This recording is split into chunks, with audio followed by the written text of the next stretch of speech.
Today we're celebrating 6 Metro Detroit companies that started from humble beginnings, grew with innovation, and continue to show their commitment to our community. Their stories are a look at what it means to live the American dream. Welcome to Your American Story, hosted by Chuck Stokes. Hello, and welcome to a very special Channel 7 presentation as America celebrates its 250th anniversary. We look at companies built with American pride. Our partners include Somerset Collection, Stellantis, General Dynamics Land Systems, Flood Law, Belle Tire, and Harley Davidson's Motown and Motor City dealerships.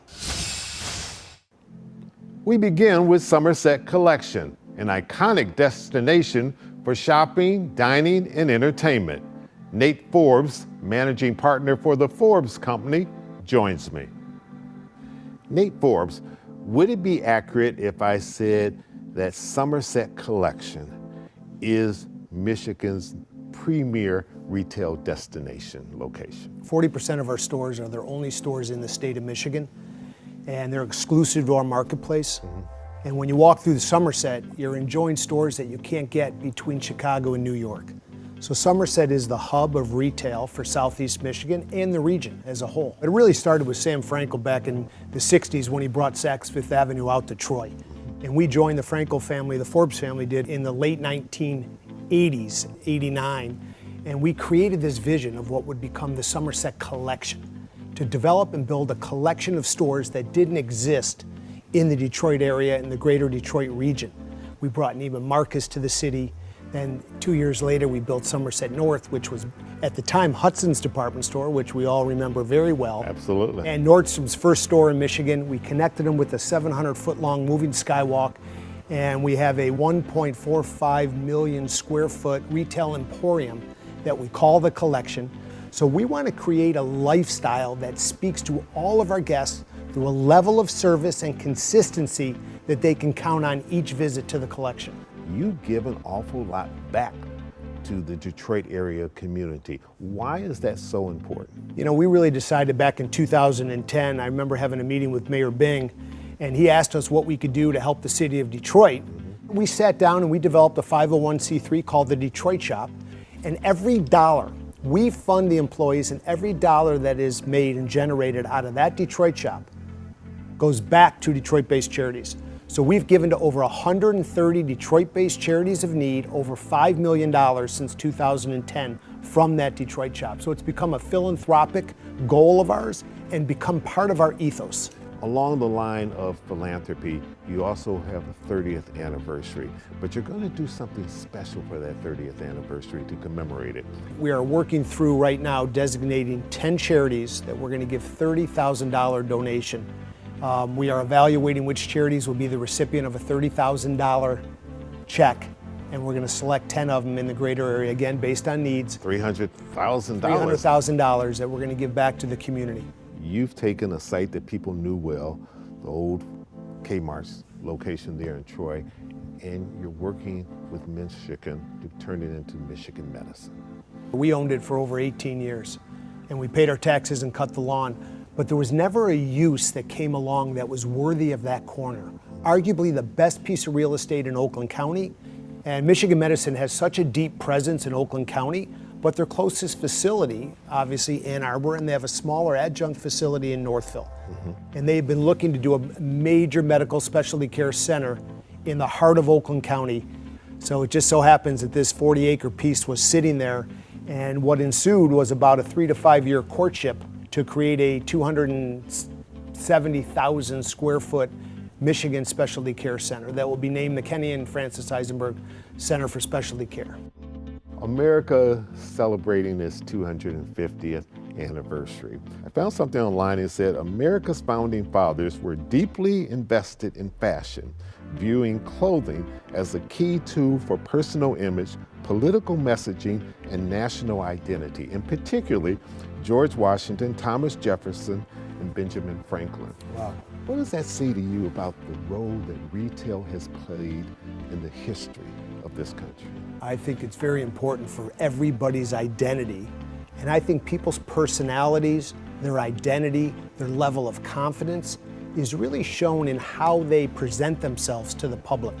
You pick out your outfit of the day, you put it on, and you're presenting yourself to the world. And I think the way you present yourself and how you wardrobe yourself is a very key element to that entire journey. George Washington would be proud. He would be proud of that, wouldn't he? Nate Forbes, thanks so much Chuck. for joining us, Thank you very and much. best of luck in the next 250 years.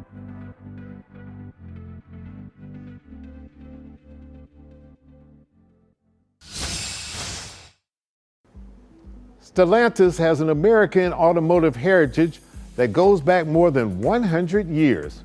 Chrysler, Dodge, Jeep, and Ram are built with American ingenuity. Head of American Brands and Ram CEO Tim Kuniskis joins me. You've been with Stellantis for 34 years now. You've seen it all. Is innovation in Stellantis one and the same? I've been there a while, so that's a very interesting question because I've seen a lot change over the 34 years that I've been there. Within Stellantis, in the US specifically, we have 4 iconic brands: Chrysler, Jeep, Dodge, Ram. These brands have been around for over 100 years, most of them. Ram's relatively new because it was part of Dodge before. Right. But if you think about that, and you think about that in the context of innovation, really, a brand exists for 100 years because a brand is all about delivering the right products to a customer. And over 100 years, what a customer wants changes quite a bit.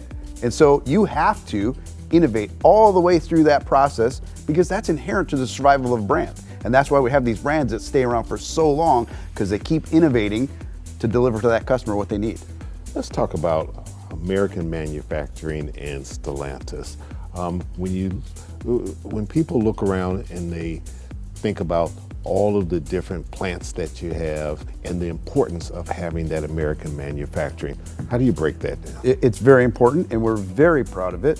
We are all in on American manufacturing. We have 17 plants just in this area. I mean, if you think about the circle from Michigan down to Ohio to Indiana up to Illinois, we have all those plants, we have all those employees, and we just made a very significant announcement. We announced that we're going to invest $13 billion into this market in manufacturing. Billion with a capital Billion B. with a B.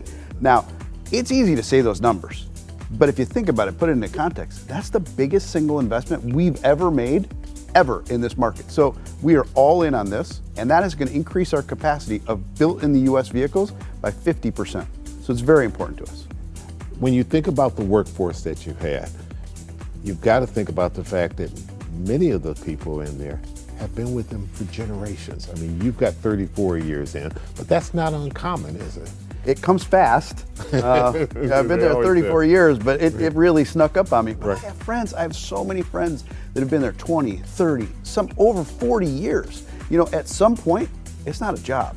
It's who you are. It's what you do.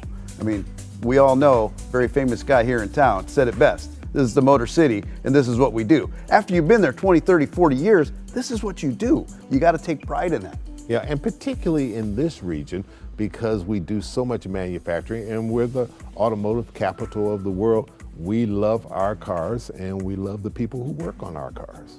Absolutely. When you think about the community and the impact that Stellantis has had on the community, and you have something I think that's called Stellantis citizenship. What is that? We have to give back to our community. We have to make sure that we are very proud of the people in the community that are building these products for us. So Motor Citizens is a program that we have. The employees are allowed to take off 18 hours a year, fully paid, to volunteer. Now, over the last decade that we've been doing this, that's over 40,000 volunteers and over 300,000 hours that they have volunteered in the communities. You know, food drives, clothing collections, community cleanups like the one we just did on Belle Tire, a lot of different things. It's great for our team, but it's also great for the community to show how we're supporting them. We're celebrating the 250th birthday of America. Stellantis has been around for over 100 years. What do you see as the next 100 years and the role that this automotive manufacturer is going to play? You know, 250th anniversary is a huge deal.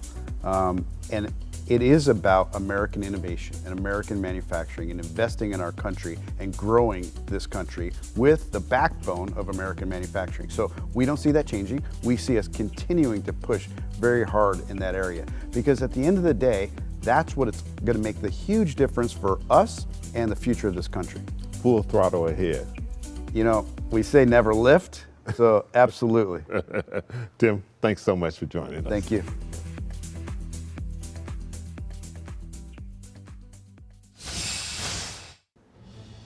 General Dynamics Land Systems are engineering the next generation of defense solutions. Retired General Jeff Norman, Director of Strategy and Growth, joins me. General Norman, in World War II, Detroit earned the nickname the Arsenal of Democracy. Would we have ever had that title were it not for General Dynamics Land System, a 100-year-old company contributing greatly to our defense? Well, I think you're exactly right. I think the contributions of General Dynamics Land Systems, which at the time was Chrysler Defense, and companies like that, patriotic companies, really turned the tide of World War II. Produced 22,000 tanks over the course of a short period of time. It really is. Yeah. Out of places like the Detroit tank plant, right there on 11 Mile and Warren. And the tradition continues today, the contributions continue today. We make the M1 Abrams tank, the iconic combat vehicle for the United States Army and for a number of other armies around the world. We also make the Stryker combat vehicle, an 8x8 wheeled combat vehicle that is in the U.S. Army and in a number of other armies around the world. Those are our marquee systems here in the United States. You serve all branches of the military. Yeah, we really do. But we've got a particularly tight relationship with the U.S. Marine Corps and the United States Army. Those are our principal customers in the U.S., but we also make products for the U.S. Navy as well. So we proudly serve all branches of service, and we're working on the Air Force as well. You're all around the world. We are, yeah. So we've got 8,000 employees in 14 countries around the world. 21 different locations. Here in Michigan, we've got about 2,000 people. But throughout the year, we're recruiting for different types of talent, whether it be software engineers, cyber experts, conventional mechanical engineers, a whole host of capabilities we're looking to bring on the team routinely as the needs of the business change. How does your company give back to the community? We're very active with Fisher House, and contribute to that, and the National Defense Industrial Association, the Association of the U.S. Army, and the Arsenal of Democracy chapter, aptly named. And you're close to our veterans. We're very close to our veterans, and I appreciate you bringing that up. We have a very active employee resource group that's tied closely to the veterans' homes and the VA Medical Center, and frequently spend time with our veterans around the Southeast Michigan area. What do you see as the future for your company, especially as defense becomes increasingly important, not just here, but around the world, and there's so much interaction between the various nations as it relates to defense forces? Right now, they're in the form of the M1 Abrams tank, light armored vehicles, 8x8 vehicles like the Stryker, but also robotic combat vehicles in the future. Autonomous systems in the ground and in the air. And we have active engineering efforts in those areas, developing solutions for needs that the Army has now and the Marine Corps has now, but also things that they might need in the future. Would it be safe to say that AI is going to play a major role in your future as well? It does. It plays a major role in the future as we're looking forward. It plays a major role right now. General Norman, as you look to your crystal ball, what do you project over the next 50 years?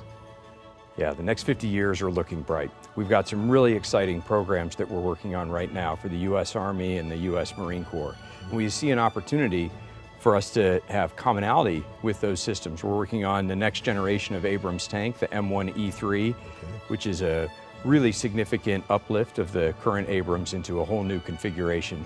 Folks got a little glimpse of that at the Detroit Auto Show. Right. We're working on the XM30 mechanized infantry combat vehicle. and we see an opportunity to bring those both into U.S. Army formations, and those will be the combat vehicles that U.S. Army soldiers will have for the next 50 years. And then in the Marine Corps, they'll have the Advanced Reconnaissance Vehicle that we're working on here, an 8x8 amphibious vehicle that U.S. Marines will take worldwide for the next 50 years as well. It's an exciting time at Land Systems. Yeah, sounds like big plans ahead. Big plans indeed.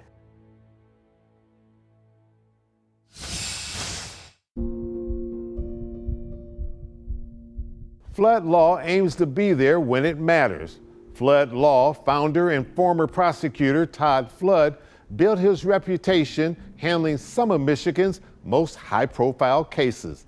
Todd Flood joins me now. You grew up in the city of Detroit in a big family. What was it like? What are some of your fondest memories growing up? Well, we were poor in money, rich in love. You know, I knew what welfare cheese tasted like. We were a sports family. My dad, you know, was a school teacher. My mom was a school teacher. My dad worked a couple jobs. You know, we had 6 kids. It was an experience that I would trade for nothing. Military, I understand, was always important to your family, service to the military. Yeah, you know, my dad was in the Army. He was, you know, served this country. My cousins, who I learned a lot from, you know, fought in battles, Vietnam, very difficult for them to talk about. It was hard. I admire those people that gave to this country in those places. Did you always know you wanted to become a counselor at law? You know, it's funny. God gave me the heart to play football, but not the DNA. So, but I loved the tenacity of fighting for, you know, giving grit, doing, you know, trying to overachieve. And when I saw injustices, when I saw things that happened, I knew that was my calling, and I didn't want to miss my calling. If I said, what does your law firm stand for? What would you say? The core principles of our firm are integrity and service. We want to serve people. We want to have integrity in doing it. One of your passions is what you've done in the past with drug houses. Tell us a little bit about that and why that's been important. You know, I got that from Mike Duggan. I was lucky to work for Mike when he was the prosecutor. And one of the things that we see in some parts is, you know, these abandoned houses that turned into drug houses, that turned into just houses of crime where ugly crimes would take place. And you would go and you would stand on that street and then you would think about, you know, where people grew up, where families were, and you saw this just deterioration of this block. And there was something inspiring in me through Mike Duggan, who pioneered that, to build those places up to make them homes again. Similar to that was the Flint water crisis. Never have you seen, and I've seen in our lifetime, you know, 100 people pass away from Legionella, or thousands of children poisoned with lead. And if you just take this down to its core principle, it was all about money. It was all about cash. Why was it so important to me? It was an opportunity to stand up, do what my heart wants to do, help those that are in need, use all my talents, and put one of the best teams, I thought, in the country around it. And that's why it was important. Todd Flood is someone who makes their living defending and adhering to the Constitution of the United States as we have the backdrop of America celebrating its 250th birthday. What's your wish for America? People died for our flag. I have the honor to be a lawyer and to represent what they died for in courtrooms. What I would wish and pray for is that we come together as a country more in solidarity, more with understanding, more with listening, and kind of move in step with, you know, respecting the Constitution and respecting those that gave up their lives for this amazing, amazing country.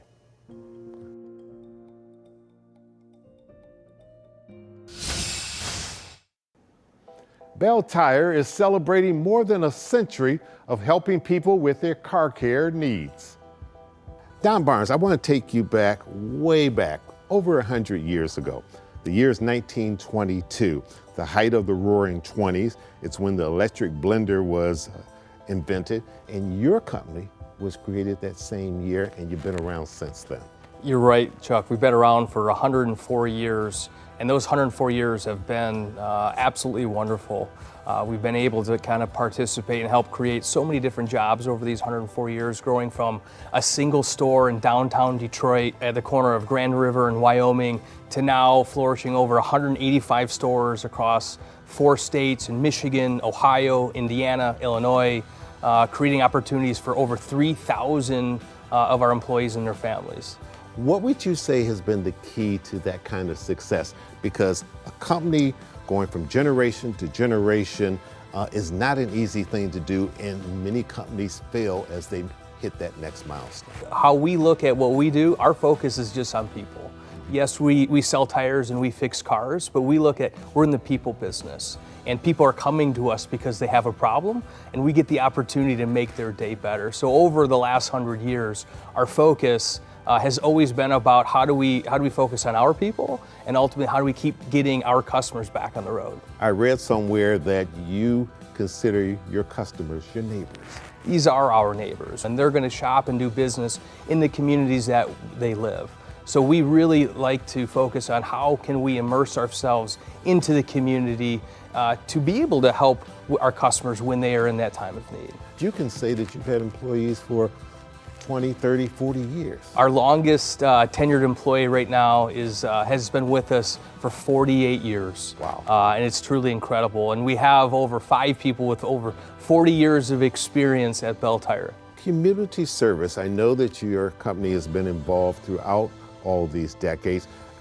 Talk to me about some of the things that are near and dear to the heart of Belle Tire. One of the things that immediately jumps to mind from a community service standpoint is our youth hockey organization. We founded our youth hockey organization back in 1997. We have one of the largest youth hockey organizations in the country with over 38 teams, both men and women, from U18 down to learn to play programs. And most recently, we had 4 Belle Tire alumni play and win in the Olympic gold medal game. And you have a great relationship with the Detroit Red Wings. We do. The Red Wings have been, we've been wonderful partners from the Red Wings dating back to the early 90s. And we've been really excited to kind of continue that relationship as we continue to grow, and as well as our hockey program has continued to evolve and grow. We're in the midst of celebrating America 250. As you look at your company that you've had the pleasure of being at the top of, how do you see that fitting into this quote-unquote American dream? I look at what we do, and I think that we're able to provide that American dream to so many. We employ over 3,000 people across the 4 states, and we have we're very much a blue collar, working, type of attitude. Like Detroit. Like Detroit, right? And Detroit in the Midwest, right? There's something about the Midwest. We're just nice to people, We're tough. right? We're tough. We're gritty, and that's kind of. That resilience is what is something that is just part of the fabric of Belle Tire. And as we continue to grow and evolve the next 100 years, I see that being continue to be a fundamental part of who we are. Final question. You became president of the company in 2015. You were with it before then in marketing.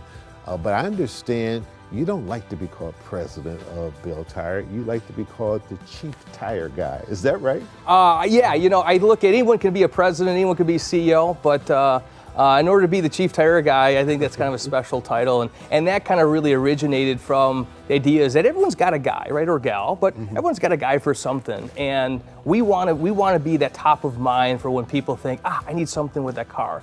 Who's that guy? Who's the guy? Who's the gal that can help me with that? And so, I love being the chief tire guy for everyone. Don Barnes, congratulations on the first 100 years. Wishing you 100 more years. And now everybody knows the chief tire guy. Motown Harley-Davidson and Motor City Harley-Davidson are the largest Harley-Davidson dealerships in Michigan. Their general managers are here to share their love of an iconic motorcycle. Nick and John, why does everybody, whether they ride or not, know the name Harley-Davidson? It's an iconic brand because it's been implanted in everybody's mind in pop culture. Terminator 2, Arnold Schwarzenegger's jumping off a bridge on a 1992 Fat Boy, right? All the way back to World War II, the United States manufactured 90,000 Harley-Davidsons overseas in World War II. That was a big part of us in the war with communications and all the things that we were able to do in that war. And then coming out of the war, a lot of the veterans needed a getaway, so that was a big part of the culture and the resurgence of motorcycles after World War II. Everybody has an aunt, an uncle, a relative that has a Harley-Davidson, or they can remember something about a motorcycle when they were young, and they always have that story, and it always goes back to the Bar and Shield brand. I've oftentimes heard that Harley-Davidson is the Rolls-Royce of the motorcycle industry. Is that a fair description? The attention to detail, the build quality, from the paint right down to every last nut and bolt, it's still done with a team involved, with an intent. And you feel it. You feel it when you're on the bikes. I've been in and around them all my life. There's a different feeling standing around a Harley, looking at it, observing it, than it is any other manufacturer. You both have Harley-Davidson dealerships, Taylor, Farmington Hills. Who's the Harley owner? There's over 300,000 registered motorcycles in the state of Michigan, and a majority of them are here in that southeast Detroit area. Our main demographic are going to be males 30 years old in their 60s. 84% of males are on Harley-Davidsons here in our area. 14% are women riders, and that's the fastest growing demographic in our sport right now. John, tell me a little bit about your specific dealership. We are on Telegraph Road in Taylor, Michigan, just north of Eureka, the intersection of Eureka and Telegraph. How long has it been around? The building was put up into business in '98, I believe. Been around a while, one of those legacy stores. Motor City Harley-Davidson, we're at 24800 Haggerty Road in Farmington Hills, Michigan. Main intersection there is going to be Grand River and Haggerty in Farmington Hills. The original store was located on Grand River back in the mid-90s, early 90s. We relocated to our current location now in the late 90s, early 2000s. So we've been there quite a long time, between both dealerships, more than about 30 years, I believe. So we're not going anywhere. John, you do a lot for the community. Tell us about some of the things that you're involved in. A big one that we believe in dearly and involved in is the Penricton Center, School for the Blind, for kids we're involved with. Throughout the year, a lot of events that we do, we contribute back to them. Coming up in July, we have Bike Fest that's coming up. It is for the Downriver Vets, Wounded America ride that we'll put on. These are all things that we do to feel like we can have an impact on the community and give back a little bit. Nick, we're in the midst of celebrating America 250. Would you say that the best way to see America, to celebrate America, would be on the back of a Harley-Davidson motorcycle? There's no more better feeling or freedom feeling than riding a Harley-Davidson motorcycle. If there's reluctancy there, I would say we have a beginner's riders course at both of our locations. Our basic rider course through Riding Academy, it starts, if you've never been on a motorcycle, it teaches you how to mount and dismount a motorcycle before you even touch the controls. You got Harley-Davidson all over your arm. I do, Chuck. You really love Harley-Davidson, don't you? I love Harley-Davidson. I love motorcycles. I love everything about riding anything with two wheels, right? And that's part of our culture. Nick and John, thanks so much for coming in, sharing your love for Harley-Davidson, and best of luck to you, and hope you're around another 100 years.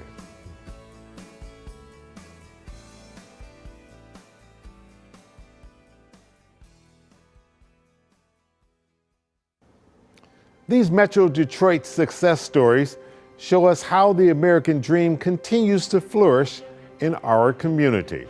Their stories remind us, with determination and pride, anything is possible. Thank you for joining us on Your American Story. Your American Story was a sponsored presentation. The views and opinions expressed are not those of WXYZ and WMYD Detroit.